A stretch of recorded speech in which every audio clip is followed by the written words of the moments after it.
தமிழகத்தின் தலைசிறந்த ஆசிரியர்களுக்கு கலந்தாய்வு தேதி தள்ளி போவதாக அறிவிச்சிருக்காங்க. ஆதிதிராவிட நலத்துறை ஆசிரியர் பணியமைப்பு கல்வி பள்ளிகள் 2026-27 ஆசிரியர்கள் மற்றும் காப்பாளருக்கான இணையவழி பொதுமாறுதல் கலந்தாய்வு general transfer counselling through the online இது தொடர்பாக தகவல் வெளியிட்டிருக்காங்க.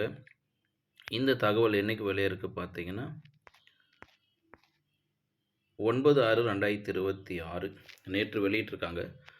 ஆதிதிராவிட நலத்துறையின் கீழ் செயல்படும் பள்ளிகள், விடுதிகளில் பணிபுரியும் ஆசிரியர்கள் மற்றும் காப்பாளர்களுக்கு 2026-27 கல்வியாண்டிற்கான இணையவழி பொதுமாறுதல் கலந்தாய்வு ஜெனரல் டிரான்ஸ்ஃபர் கவுன்சிலிங் 10/6 மற்றும் 11/6, 12/6 ஆகிய நாட்களில் நடைபெறும் என்று தெரிவிக்கப்பட்டிருந்தது. தற்போது நிர்வாக காரணமாக இக்கலந்தாய்வு தேதி ஒத்திவைக்கப்படுகிறது. கலந்தாய்வு நடைபெறும் நாட்கள் பின்னர் அறிவிக்கப்படும். ஆதிதிராவிட நலத்துறை இயக்குனருக்காக அப்படின்னு அனுப்பியிருக்காங்க.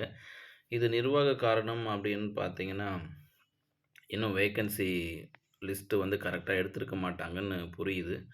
அதாவது வேக்கன்சி லிஸ்ட்டு கரெக்டாக எடுத்திருந்தாங்கன்னா இது நடந்திருக்கும். அப்போது வேக்கன்சியை கலெக்ட் பண்ணிட்டாங்கன்னு தெரியுது. நீங்கள் தேர்வுக்கு படிக்கிறவங்க படிங்க, இது ஒரு பக்கமாக நடக்கும். இந்த நிர்வாக காரணமெல்லாம் கொஞ்ச நாளைக்கு தான். கண்டிப்பாக இந்த ஏடிடபிள்யூ ஜெனரல் டிரான்ஸ்ஃபர் கவுன்சிலிங் நடக்கும். அதன் பிறகு வேக்கன்சிகள் தெரிய வரும். ஆசிரியர்கள் இடம் மாறிய பிறகு உபரி ஆசிரியர்கள் கண்டறியப்பட்டு பணி நிறுவல் செய்யப்பட்டு குறிப்பிட்ட அளவிலான பணியிடங்களுக்கு தேவைப்படும் பணியிடங்கள், புதிய பணியிடங்கள் எல்லாம் நிதி ஒப்புதல் பெற்று நமக்கு ஆசிரியர் தேர்வாரியத்தின் வழியாக தேர்வுகள் நிச்சயம். அதனால் தேர்வுக்கு படிங்க, ப்ராக்டிஸ் பண்ணுங்கள். இந்த நாள் இனிய நாள் அமைய வாழ்த்துக்கள். இந்த முக்கியமான செய்தியை மற்றவங்க ஷேர் பண்ணிவிடுங்க.